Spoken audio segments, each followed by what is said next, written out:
사도 바울은 1장 1절부터 15절까지 부활하신 예수 그리스도로 말미암아 자신이 이방인의 사도로 직분을 맡았고, 그 직분을 따라서 8절부터 15절까지 로마에 가기를 원한다. 로마에도 어떻게 하든지 할 수 있는 대로 복음을 전하기를 원한다 라고 얘기를 했죠. 그렇죠? 그러면 그 복음을 전하려고 하는 이유가 뭐냐 이런 거에 대해서 이제 16절의 이유로서 설명하고 있는 것이죠. 그렇죠? 그렇게 보면은 내가 그렇게 열정적으로 여러 번 로마 교회를 방문하려고 하고 로마 교회에 복음을 전하려고 하는 이유는 바로 복음을 부끄러워하지 아니하기 때문이다 라고 얘기를 할 수 있는 거죠. 그렇죠? 그러면 왜 복음을 부끄러워하지 아니하는가 라고 얘기했을 때에는 우리가 이 부끄러워하다라는 거에 대해서 성경에 이러한 단어의 용례를 찾아가지고 그것을 다 가져와서 설명하면 안 되고, 그냥 이 부끄러워하지 아니한다에 대해서 이 자체가 이유로서 설명을 해주니까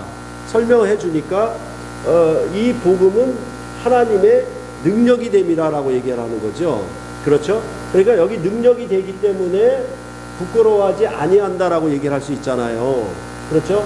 그러니까 이 부끄러워함은 뭐냐면, 부끄러워하지 아니한다라는 의미는 뭐냐면 그냥 십자가의 고난의 길을 부끄러워한다 그런 개념이 아니고, 능력이 되기 때문에 부끄러워하지 아니하는 의미로 부끄러워하지 아니함을 이해를 해줘야 돼요. 그러니까 그 능력이라고 하는 것은 뭐냐면 여기 또 설명을 하죠. 능력에 대해서 요 밑에도 이렇게 설명을 해주잖아요. 그렇죠? 하나님 믿는 모든 자에게 구원을 주시는 하나님의 능력이 되기 때문이라고 얘기를 하잖아요. 그렇죠? 그러니까 여기서 뭐냐면 그 능력은 모든 믿는 자에게 구원을 주시기 때문에 능력이에요. 됐습니까? 그렇죠? 그러니까 이것이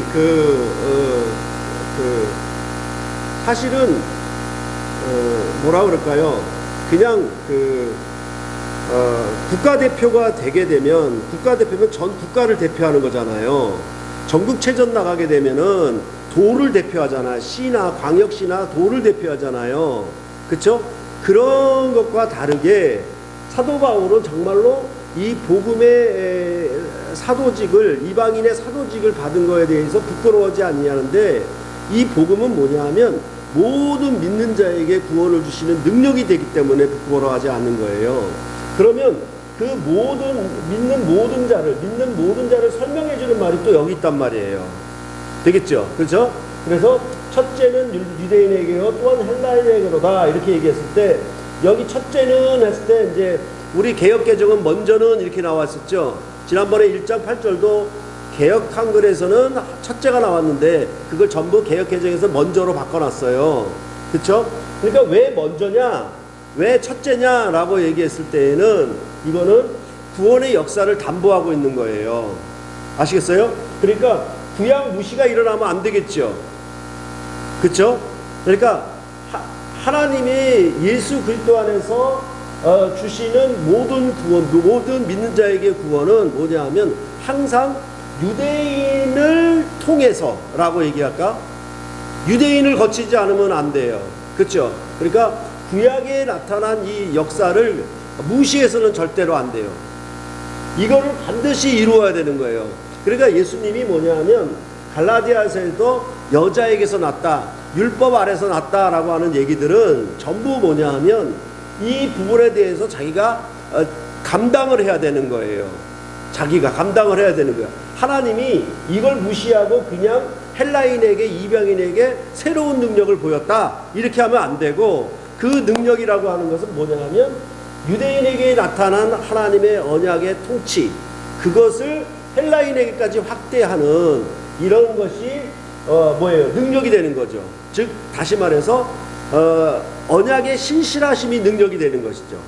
모든 것을 다 할 수 있다. 할 수 없는 것이 없이 모든 것을 다 할 수 있는 전능하심에 대한 능력이 아니고 뭐냐면 이런 표현 속에서 뭐예요? 그러니까 옛 언약과 새 언약으로 성취하시는 그 언약의 신실하신 하나님의 능력 이렇게 얘기할 수 있죠. 무슨 얘기인지 아시겠습니까? 그러니까 뭐냐면 부모가 가지는 능력은 돈이 많아서가 능력이 아니고, 그렇죠? 지식이 많아서 능력도 아니고 뭐냐 하면 자녀를 향한 그 신실한 사랑을 거두지 않고 계속해가는 것이 뭐예요? 부모의 능력이에요. 이해가 되겠죠? 그렇죠?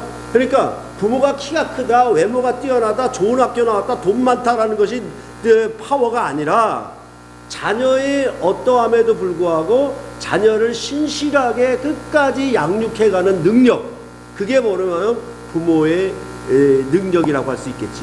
그런 의미란 말이에요. 여기서 이해가 되시겠어요? 그러니까 이런 첫째는 유대인에게요, 또는 헬라인에다 얘기했을 때 이제 이런 의미의 이런 모든 믿는 자에게 구원을 주시는 것은 구원 역사에서 어디서 나타났는가를 여러분들이 생각을 하셔야 되는 거예요. 그렇죠? 그러니까 이것은 우리가 늘 얘기하듯이 새 출애굽 상황이잖아요. 그렇죠? 포로 후 상황이란 말이에요. 그렇죠? 그러니까 이스라엘이 하나님 앞에 율법을 지키지 않아 범죄함으로 바벨론에게 망했고 70년 만에 포로에서 돌아올 때에 새 출애굽할 때 그냥 유대인만 딸랑 돌아오는 것도 아니고 유대인의 바지가랑이를 붙잡고 유대인이 이방 땅에 흩어져 있었으니까 그 흩어진 곳에 이방인들이 유대인을 붙잡고 같이 들어온단 말이에요.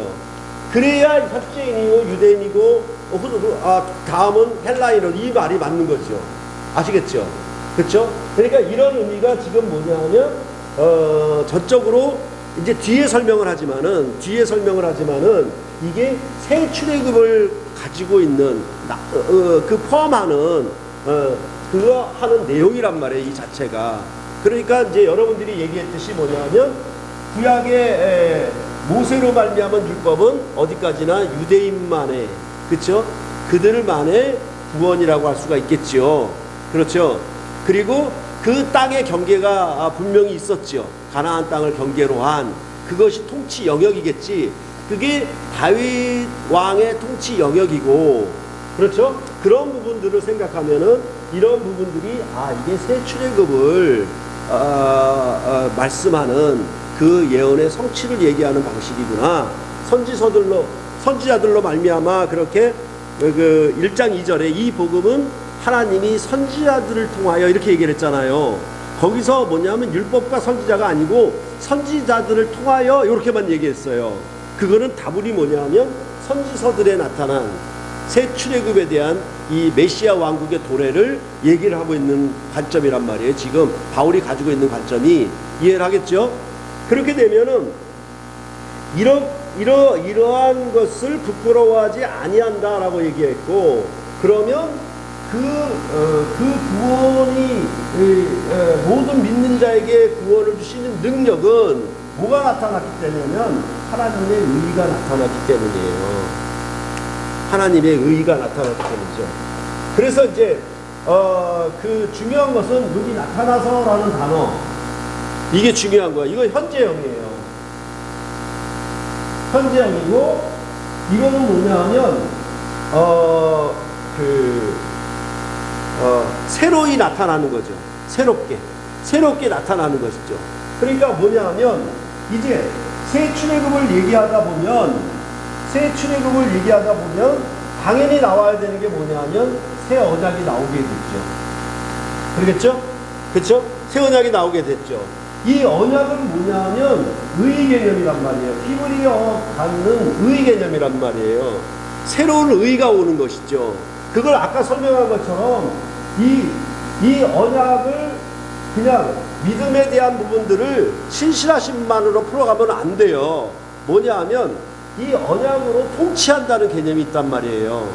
그가 죽고 부활하셔서 하나님의 아들로 선포되셨다. 그가 우리 주 예수 그리스도라고 할 때 우리 왕이라는 얘기예요. 그 왕이 바울을 이방인의 사도로 자기 신하로 불렀잖아요. 그리고 이방인에게 보내는 거잖아요. 그렇죠?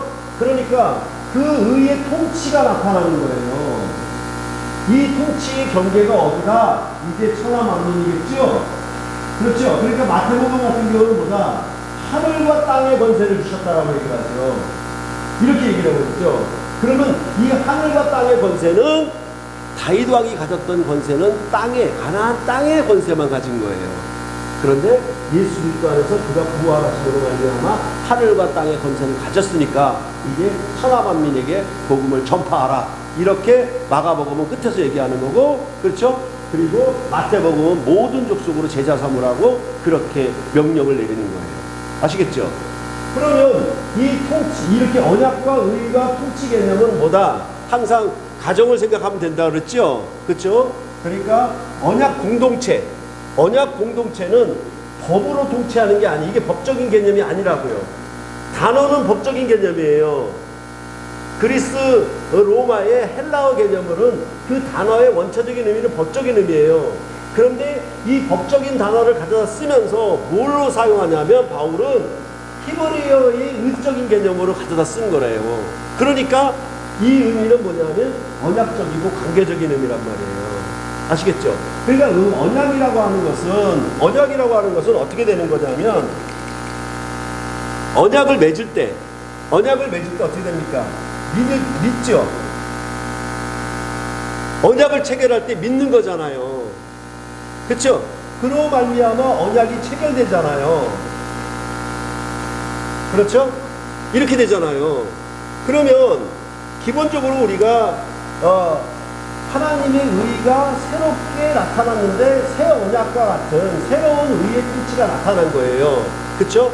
구약은 가나안 땅에 율법으로 말미암은 옛 언약으로 말미암은 통치가 나타났지만 그 통치에 이스라엘이 불순종하여 망하게 됐잖아. 그렇죠?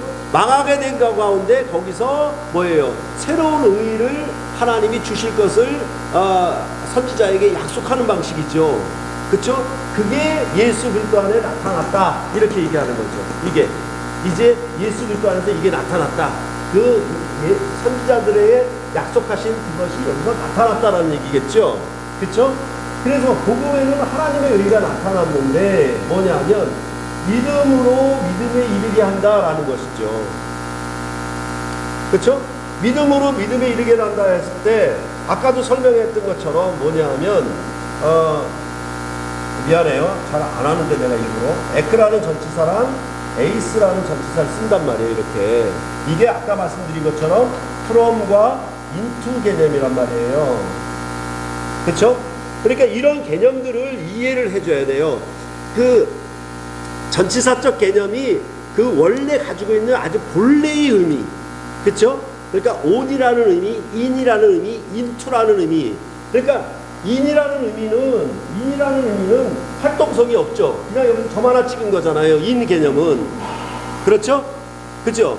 into는 뭐냐면 활동성이 있어요. 이 안으로 이렇게 들어가는 활동성을 포함한다는 말이에요. 이해가 되겠어요? 그렇죠? 반대로 뭐예요?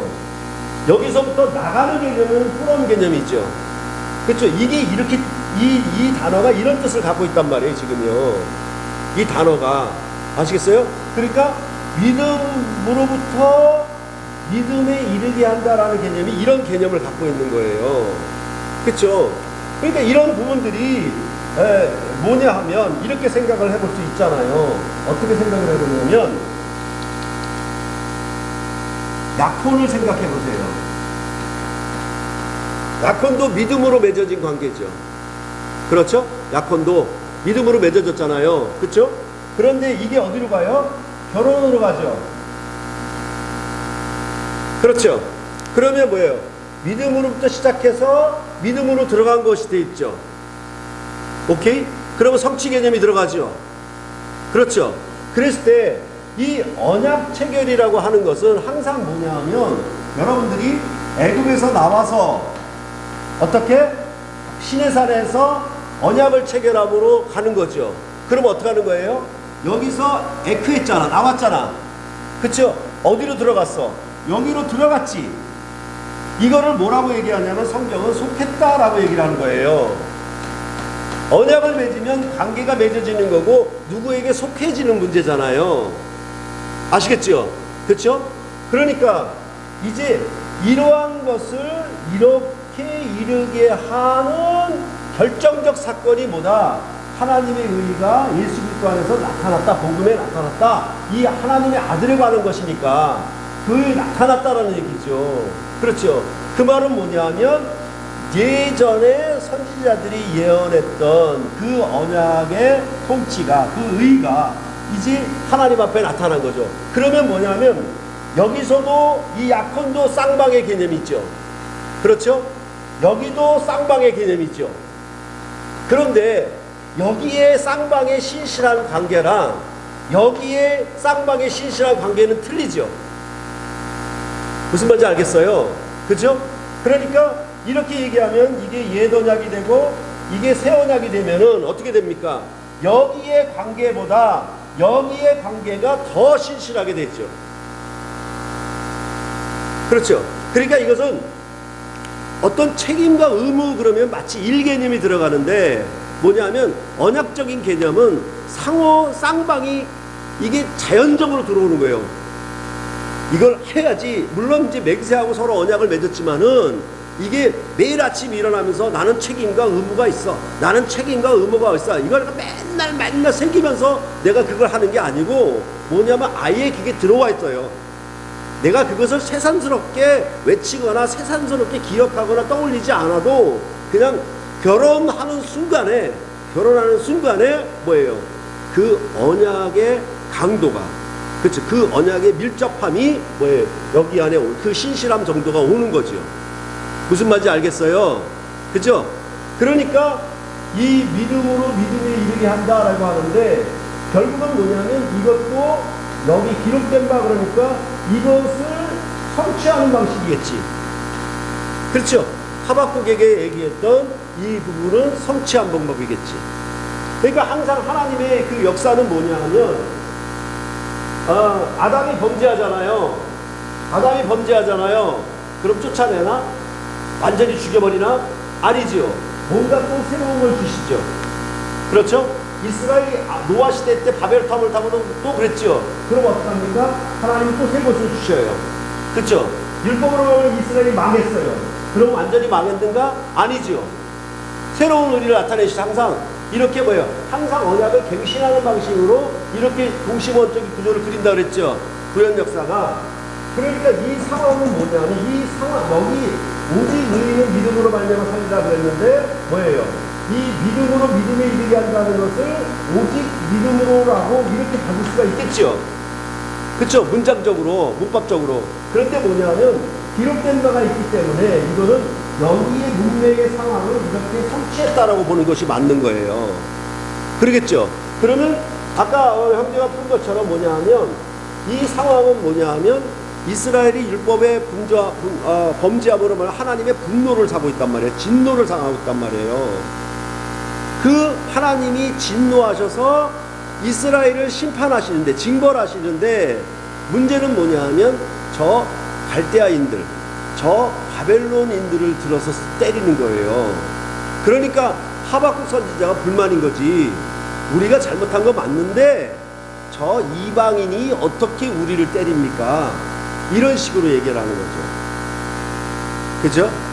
그리고 뭐냐면 하박국의 중요한 상황은 뭐냐면 외양간에 소가 없어요. 포도나무에 포도 열매가 없어요. 논밭에 소출이 없어요. 이 말은 뭐냐면 율법으로 이루는 성취가 신명기적 축복이라고 했죠. 그렇죠? 이 신명기적 축복이 완전히 배제된 거예요.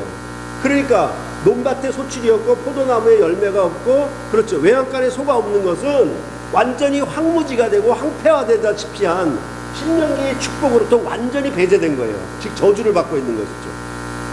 그러니까 완전히 캄캄한 상황이잖아요. 그렇죠? 그럴 때에 하박국 선지자에게 뭐냐 하면 의인은 믿음으로 삽니다.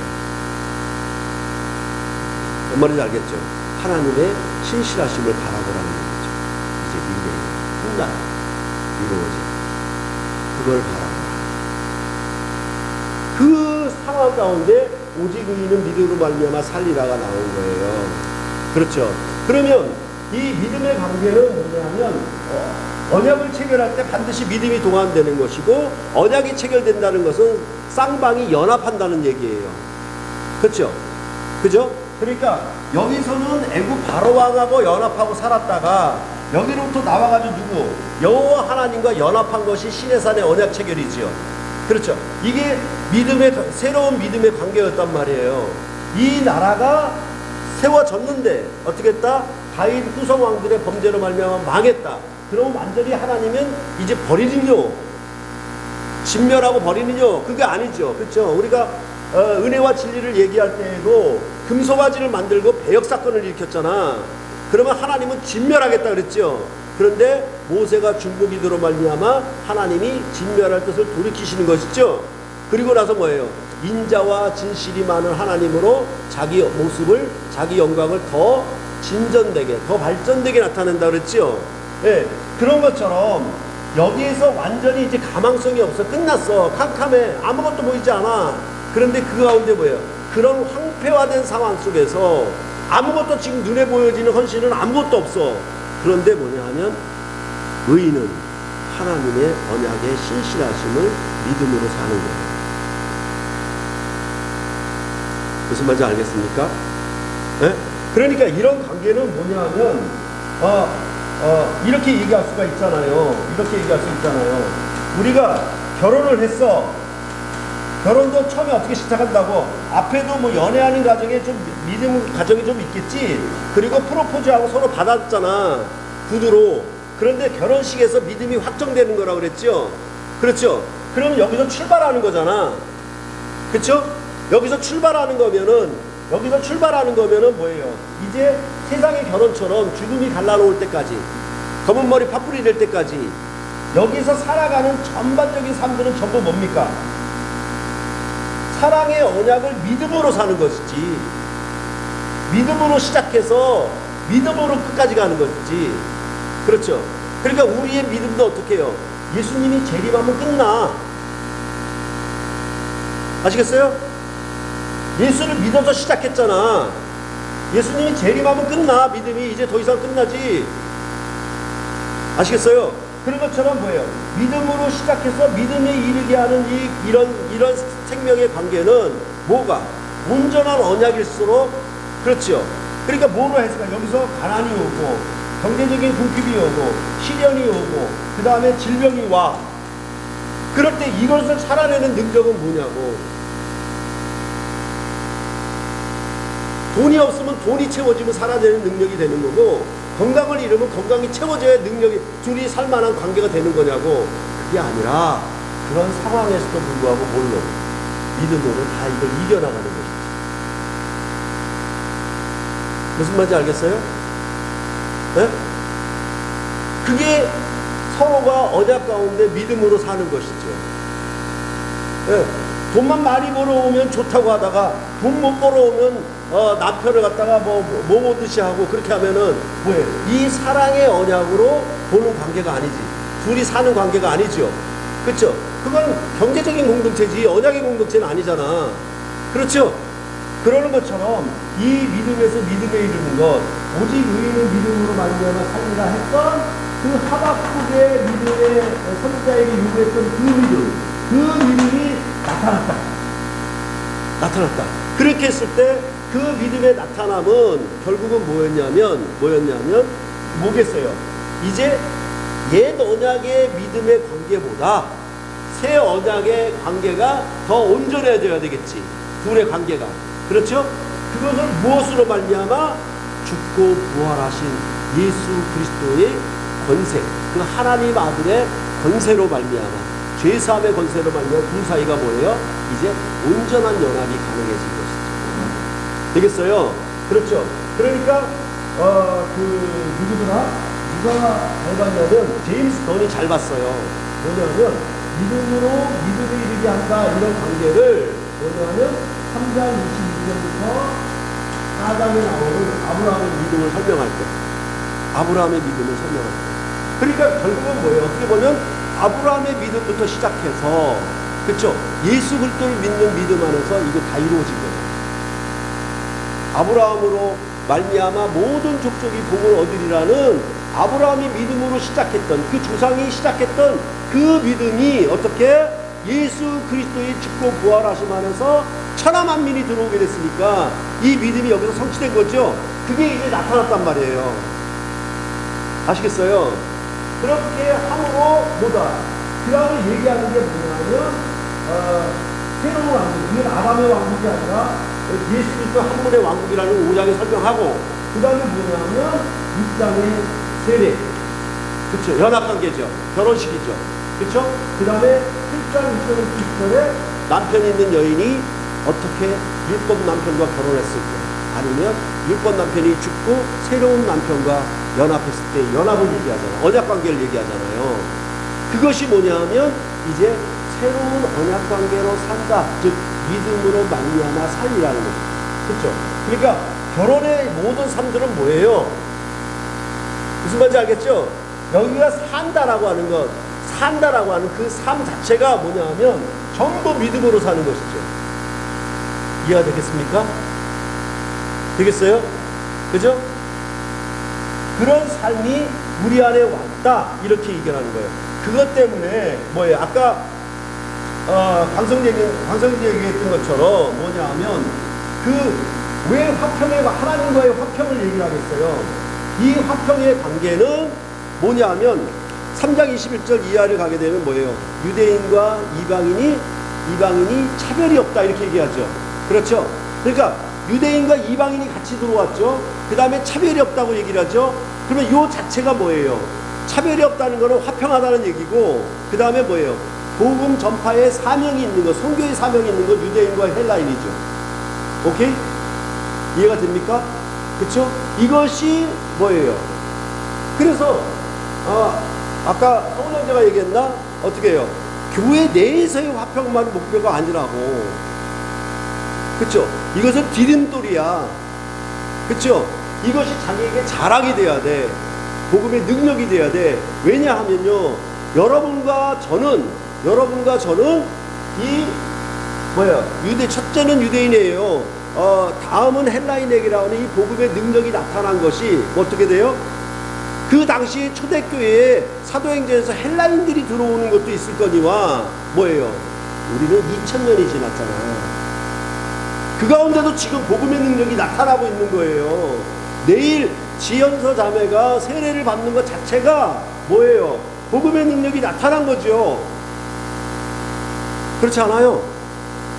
이방인에게까지 2000년의 시간까지 이 능력이 끝나지 않고 계속되고 있잖아, 지금요. 이 복음의 능력이. 그렇죠? 이것을 우리가 자랑하고 기뻐하고, 오케이? 그렇죠? 그것이 우리의 생명이란 말이에요. 그게 우리의 의로움이란 말이에요. 아시겠죠? 그러니까 매번 설명을 드렸잖아. 뭐냐면 남편과 아내가 살아갈 때 남편이 착한 것이 의로움이 아니라고. 아시겠어요? 아내를 사랑하지 않는 것이 불의한 것이다. 됐습니까? 그러니까 언약에 동행해야 의로움인 것이지, 남편이 착하고 돈만 많이 벌어오면은 착한 남편인가? 아니라는, 의로운 남편 아닙니다. 아시겠어요? 예. 비록 뭐예요? 사람이 좀 약간 무능력해 보이고 그렇더라도 뭐예요? 남편은 아내를 사랑하는 것이 최고의 의로움이에요. 됐습니까? 그렇죠? 이걸 잘 구분하셔야 돼요. 정의와 그 도덕적인 윤리 안에서 의롭다 하는 것과 언약적이고 관계적인 의에서 의라고 하는 것은 전혀 다르다는 거. 이해가 되겠습니까? 그렇죠? 그것을 의라고 얘기하는 거, 성경은. 그렇죠? 그러니까 결국은 아까 얘기한 것처럼 뭐예요? 예수 그리스도께서 우리를 향하신 하나님 아버지의 사랑을 나타냈고, 그 사랑에 우리도 같은 급으로, 같은 동급으로 응답하는 거겠죠. 그게 우리의 의로움이겠지. 그래서 그 말을 다시 말로 얘기하면은 내가 너희를 사랑한 것 같이 너희도 서로 사랑해. 이 두 가지가 쌤쌤이 되는 거죠. 하나님 사랑하는 것과 이웃 사랑하는 것이 쌤쌤이 되는 거죠. 오케이? 이해가 됩니까? 그죠? 그렇게 우리가 응답하는 거예요. 그게 의무와 책임일 수도 있겠지만은 언약의 관계에서 자연스럽게 우리에게 오는 그런 삶의 모습이에요. 그렇죠?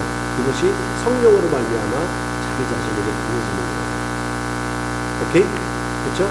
그게 의는 믿음으로 말미암아 살리라. 그러니까 이런 부분에 있어서 뭐예요? 이신칭의는 믿음과 행위로 대비시키는 것은 전혀 관계가 없는 얘기예요. 알겠죠? 네, 그런 부분을 여러분들이 확실히 아시면 잘 좋겠습니다. 여기까지.